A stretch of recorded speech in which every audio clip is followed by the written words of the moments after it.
Meu nome é Edson José Conde Souto, nasci na cidade de Capinzal, Santa Catarina. Sou o segundo filho de 3. Minha vida profissional, eu comecei com 15 anos no Bradesco, trabalhei por 10 anos e em 86 eu fui trabalhar na Perdigão. Cursei nesse período ensino fundamental e me formei em administração de empresa pela UNOESC de Santa Catarina. Sou filho da dona Dilma e do seu João. Na área financeira, onde eu fiquei 10 anos, a última agência que eu fiquei foi Chapecó, Santa Catarina, e o banco nos traz muito a questão da persistência, do cumprir metas, e isso em 86, quando eu fui para Perdigão, eu senti isso, né? E na parte industrial, né, eu comecei como administrativo dentro da fábrica, conversando com as pessoas, fazendo a parte administrativa, e você aprende muito, muito. Quem diz que não tem o que aprender está extremamente enganado. Do trabalhador mais simples ao mais elitizado. Eu, um dia dando uma palestra, numa integração, um senhorzinho que estava no canto, ele me surpreendeu com uma pergunta, um pouco antes do café. Ele disse: "Seu Edson, nós temos que ser barata." E aquilo me incomodou, no bom sentido, né? O que esse senhor quer falar? Nós temos que ser barata e não dinossauro. E depois eu fui perguntar para ele o que significava isso. Ele me disse: nós temos que mudar constantemente. Então, a fábrica, ou melhor, o chão de fábrica, ele tem muito a nos ensinar, muito mesmo. A evolução das empresas, tecnicamente, elas foram fantásticas. Eu me lembro quando eu entrei na Perdigão, se viscerava o frango com uma espátula manual. Não tinha computador, era a máquina de escrever. E quando errasse um texto, tinha que fazer tudo de novo. E aí um dia um chefe, que não está mais entre nós, me disse: "Edson, nós temos que mudar os quadros da evisceração, porque vai vir uma máquina que vai viscerar o frango." E eu fiquei pensando, mas não é possível que tem uma máquina que vai fazer esse processo sem ter as pessoas. E hoje nós vemos que se não tivesse essa tecnologia, não se teria a produção que tem hoje. Então, a tecnologia hoje ela é fantástica, né? Ela traz maior conforto para o trabalhador, maior produtividade. Realmente as empresas têm que ter produtividade, se não tem lucro, né? E menos desgaste para o trabalhador. Bom, em 99 eu fui chamado em Videira, onde que era a matriz da Perdigão, e foi feito um convite para mim para ser mais um desbravador do Projeto Buriti. Era um projeto ousado, o maior projeto da empresa, e no centro-oeste, onde não tinha uma cultura de frigorífico, frigorífico de aves e suínos. E eu aceitei esse desafio, né? Aceitei esse desafio, dificuldades muito grande com pessoas, né? Chegava a ser contratado 200 e sair 150, as pessoas não estavam habituadas a esse processo. Mas assim mesmo nós levamos mais de 800, 900 pessoas por sul daqui e que foram aprender as atividades lá no sul e foram os multiplicadores. Eu acho que para mim, como profissional, eu fui da área de desenvolvimento, acho que o que mais gratificante para mim foi ver essas pessoas que foram como trabalhadores simples se tornarem supervisores, líderes de grandes equipes. Então, eu diria assim que o ser humano tem uma capacidade enorme para aprender, né? E hoje faz 6 anos, em torno de 6 anos, eu vim para o sindicato. Como é que eu vou dizer assim, era uma coisa que eu queria sempre. Já lá em Capinzal, lá nos anos 80, eu tinha essa vontade de ir para o sindicato, porque eu acho que o sindicato ele tem que se modernizar como as indústrias estão se modernizando. Nós não podemos ficar para trás. Nós temos que ter a coerência que se nós pararmos no tempo, nós vamos ficar. Então, a modernização, eu como sindicalista, a modernização para mim ela é sempre bem-vinda, né? porque eu acredito que se fecha uma vaga porque você colocou uma máquina, com certeza vai se abrir outra vaga, né, com menor facilidade de esforço. Então, eu vejo dessa forma. Eu, quando cheguei em 99 aqui em Rio Verde, cheguei com meu filho de 15 anos, que hoje também trabalha na Perdigão como zootecnista, minha esposa. Aliás, a família toda, desde o meu pai, trabalhou, né? E para mim foi, sem sombra de dúvida, uma oportunidade ímpar. Chegando aqui em Rio Verde, era no mês de junho, me apavorou quando eu cheguei aqui. Era um voo da Pantanal que chegava em torno de meia-noite, né? Olhei essa cidade, disse, mas será que é aqui? Porque eu aceitei o desafio sem conhecer. Aceitei o desafio e vou para lá pela empresa e vou aceitar esse desafio. Mas mudou muito, né? Rio Verde devia ter 80 mil, hoje nós falamos de 220 ou 230 mil. Dava para contar os prédios. Hoje tem prédio que a cada dia brota um prédio do chão. E para mim, profissionalmente, foi de uma relevância muito grande. Para minha família, né? Meu filho se formou em zootecnia aqui na universidade, que talvez seria um pouco mais difícil lá em Santa Catarina, porque não tem esse curso, e é o curso que ele sempre quis. Então, para mim, foi profissionalmente, financeiramente, foi um ganho muito grande. A empresa, com certeza, ela trouxe um profissionalismo, né? Teve que ter um profissionalismo, inclusive, dos seus fornecedores. E foi impactante, né? Eu sempre digo que a empresa Rio Verde é uma Rio Verde antes e depois. Eu nunca me esqueço que quando pegou fogo, foi em 2009, as pessoas ficavam apavoradas. Vai fechar? Vai fechar. Porque são em torno de 8 mil pessoas, né? Então o impacto de 8 mil pessoas, diz a estatística que para cada um são mais 3, ela atinge uma quantidade grande de pessoas, né? Então a vinda da empresa, como veio outras empresas junto, o município só teve a ganhar. Na época que a empresa veio, que escolheu, que estava entre Patos de Minas e Rio Verde, e por acaso eu estava saindo de Capinzal, levando um diretor para a videira, e o presidente na época ligou, fechado, estava inclusive Maguito Vilela, estava na cidade, estava sendo reinaugurada Capinzal, o presidente acaba de informar que Rio Verde foi escolhida. Eu nunca imaginei que eu estaria aqui, né? Teria sido feito o convite. Mas ela veio com certeza pela abundância de grãos, né, que é a base fundamental para a matéria-prima, o frango, suínos, e também a logística, né? É uma logística que tanto vai para o sul como vai para o norte, né? Já está dizendo no meio do país, né? O centro-oeste. Então eu acredito, pelo que foi me passado na época, que essa seria uma das estratégias. Outra estratégia é que nós achávamos que tinha muita gente aqui, precisava de emprego, e realmente não tinha. Então eu fiquei muito tempo no Nordeste, Norte e Nordeste, contratando pessoas no Maranhão, em Teresina. E hoje nós podemos ver que Rio Verde tem gente de tudo que é lugar, né? Tem gente que é do Maranhão, e se formou uma colônia. Tem a colônia dos gaúchos, tem a do paulista, tem do nordestino. E essa cultura, ela é muito interessante. Eu nunca me esqueço que acho que é a única unidade que implantamos a feijoada na sexta-feira. Então é sagrado. E aí eu era o responsável por toda a atividade de e-mail, tinha saído dos recursos humanos, e eu cheguei num cidadão, que a feijoada era fantástica, e bati nas costas. Ele disse assim: e aí, meu parceiro, o que você achou da feijoada? A feijoada está muito boa, mas para ficar bom mesmo precisava uma farinha de puba. Eu fiquei, não vou nem pedir para o cara, né? O que é isso aí? Fui pesquisar. Farinha de puba é uma farinha de mandioca que se usa muito lá no Maranhão. Então a diversidade que se criou com a vinda da empresa aqui é muito grande. Tinha muita gente.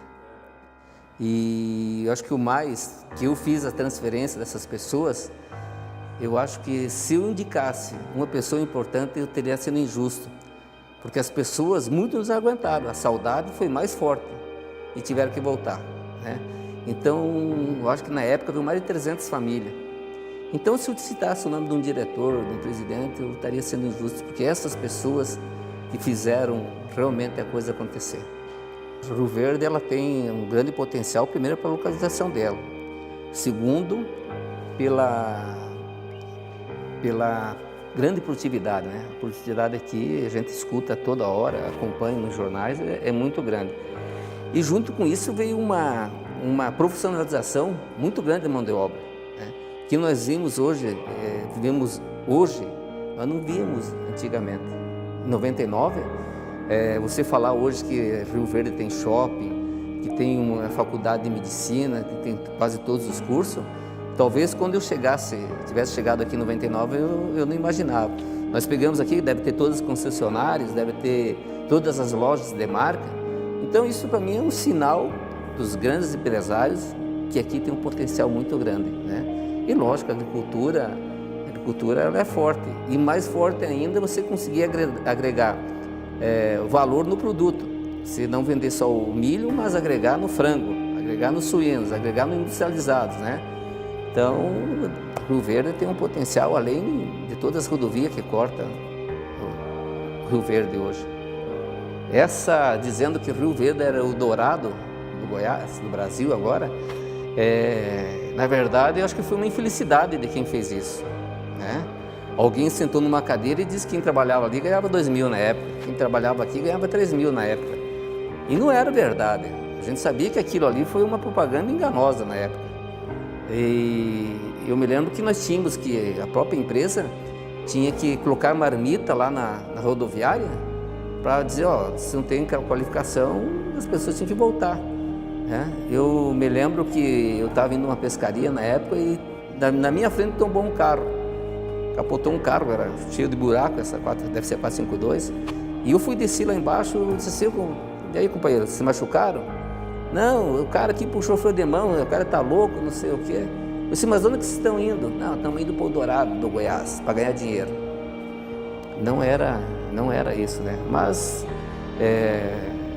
boas pessoas vieram, boas pessoas ficaram e como é que a seleção natural lá, as pessoas foram embora, né? Que não tinha condição, né? Mas realmente aconteceu isso, foi, se não me engano, no Globo Repórter, e que não era bem aquilo que estavam se falando, né? Eu me lembro que quando eu cheguei aqui, eu quase implorei para o cara me alugar uma casa. E houve um valor absurdo, né? Porque realmente faltava estrutura, né? Eu me lembro que as pessoas vinham, que eu fazia as transferências, quando é que eu vou morar? E eu me lembro que a empresa, ela tinha um programa ProAB e ela começou a construir as casas para os trabalhadores, né? Porque a cidade não tinha realmente estrutura, principalmente em moradia. Hoje nós vemos ao contrário, né? Hoje nós vemos aí uma infraestrutura aí, eu diria assim, para receber muito mais empresa hoje em Rio Verde. Você tem prédios aí que não estão nem habitados, né? Então a infraestrutura hoje de Rio Verde, ela mudou demais, 100%, né? E eu acredito que ela está apta a receber grandes empresas aqui. Com certeza Rio Verde já é polo, né? Se nós pegarmos as cidades que ao redor, né? Eu acho que tem algumas coisas que são falha ainda, ter um aeroporto com uma aeronave que consiga com mais passageiro para baratear, mas eu acredito que Rio Verde, para ela deslanchar, teria que vir mais indústrias. E puxando o assado para minha brasa, de preferência de alimentação, né? Mas ela tem um potencial muito grande de ter mais indústria aqui. Eu só vejo um caminho. Eu não vi nenhuma empresa, não vi nenhuma cidade que tem progresso, que tem crescimento, que não tenha gente e indústria. Não tem jeito. São dois fatores que tem que ter. O sindicato, ele tem uma visão talvez um pouco diferente. O nosso sindicato tem três pilares: saúde, bem-estar e autoestima. Então, Nosso sindicato hoje aqui, ele tem 3 consultórios dentários, são 6 dentistas, tem corte de cabelo masculino e feminino, tudo gratuito para o trabalhador, academia. Então, o sindicato hoje não pode só pensar em fechar a barreira, né? Eu acho que o melhor caminho hoje com as empresas é sentar na mesa e discutir, e que seja bom para as duas partes, não que seja bom só para a empresa nem para o trabalhador. Nós sabemos que quando só um ganha, o outro tem o seu prejuízo. Então, o sindicato tem muito essa questão de sentar na mesa e negociar. Hoje o cara ele pode ser analfabeto sabendo ler se ele não sabe informática, né? Se for entrar em qualquer empresa, hoje tem um computador para a pessoa fazer o processo, né? E eu não vejo outro caminho se não for a educação, né? O SESI tem essa bandeira muito forte e eu senti muito quando eu cheguei aqui. Não tinha técnico de segurança, não tinha técnico de eletrônica, técnico mecânico, não tinha. E aí, através do TECO, lá nós colocamos várias carretas, 2, 3 carretas, que nós começamos a preparar as pessoas, né? Porque tinha algumas pessoas que sabiam na prática, mas não tecnicamente. Então eu não vejo outro caminho se não for a educação, não for o aprendizado, de qualquer forma. E eu acho que nós estivemos aqui em Rio Verde, e eu vou falar da área que eu coordenei, nós tivemos pessoas que eram técnicas, hoje são engenheiros, né? E começaram no SESI, fizeram o técnico mecânico no SESI, hoje são engenheiros. Então, além de tudo, o crescimento da pessoa, né? Valor financeiro, qualidade de vida. E não tem empresa que consiga crescer se não tiver tecnologia e as pessoas preparadas. Aqui eu queria enaltecer o trabalho que o SESI tem feito, né? Acredito que o SESI deixou um pouco, agora não é uma crítica, né?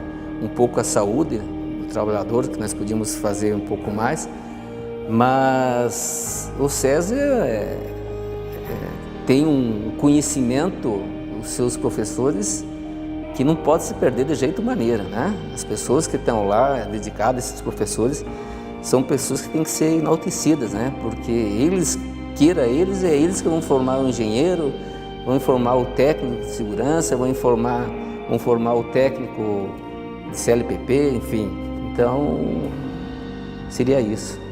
Quero pedir desculpa por eu não ter podido ligar aquele dia, né, em novembro, mas realmente eu quase fui, né? Eu tive, quase morri mesmo no processo. Mas quando eu retornei, disse assim, puta, tem que ligar para o pessoal do SESI, não vou poder deixar na mão. Até porque nós somos muito parceiros, né? Em 99 não conhecia, tinha um senhor de óculos que eu fui conhecer, ele estava aqui, que era diretor, ele deve ser diretor lá no negócio de fundição. Como é que é o nome de um senhor forte de óculos, cabelo penteado para trás, não sei se ele está ainda aí. Foi um cara que nos ajudou, sabe? Nos ajudou. Imagine sair com 200 jovens, os mais velhos tinham 21, e ficar em hotel numa cidade, longe da cidade deles, cara, aquilo ali tinha que ser pai, mãe, padrasto, psicólogo e algumas vezes médico também, né? Que bom, eu fico contente de poder contar essa minha história, essa minha vivência aqui em Rio Verde, né?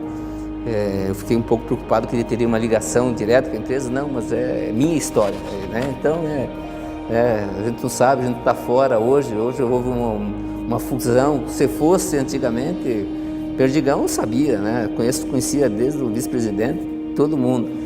Mas com essa fusão tem outra coisa. Mas é história, eu acho que é importante. Até falei para o Alex, é uma matéria que só vai enaltecer a empresa. Eu sempre dizia para as pessoas, porque hoje, cara, passou aqui, lá em Capinzal era a maior unidade, então lá deve ter passado umas 6, 7 mil pessoas, aqui deve ter passado umas 15, 20 mil pessoas. E de vez em quando, enquanto as pessoas, né, isso é tudo bom, eu fico, cara, tô lembrado não, sabe, mas fico quieto, não vou falar. Um dia o cara chegou, estava comprando um sapato, E se chegou um casal e disse para ela, ô, tudo bom, senhor? E você está bem? Não, ó, sou engenheiro, hein? Tá, que legal, cara. E daí só, esse aqui é meus pais. Daí ele disse assim, ó, esse aqui é meu padrinho de profissão, foi o meu incentivador. Aí se o cara saiu, minha esposa assim, quem que é? Boa pergunta. Porque a gente faz as coisas, não pode esperar nada, faz por fazer. E quando eu falava para as pessoas assim, gente, a indústria no domingo ela é um cemitério. Você entra lá, é um silêncio, é só ferragem, é só inox. Ela só tem vida na segunda-feira, quando as pessoas entram para trabalhar. Então nada mais importante que as pessoas, né?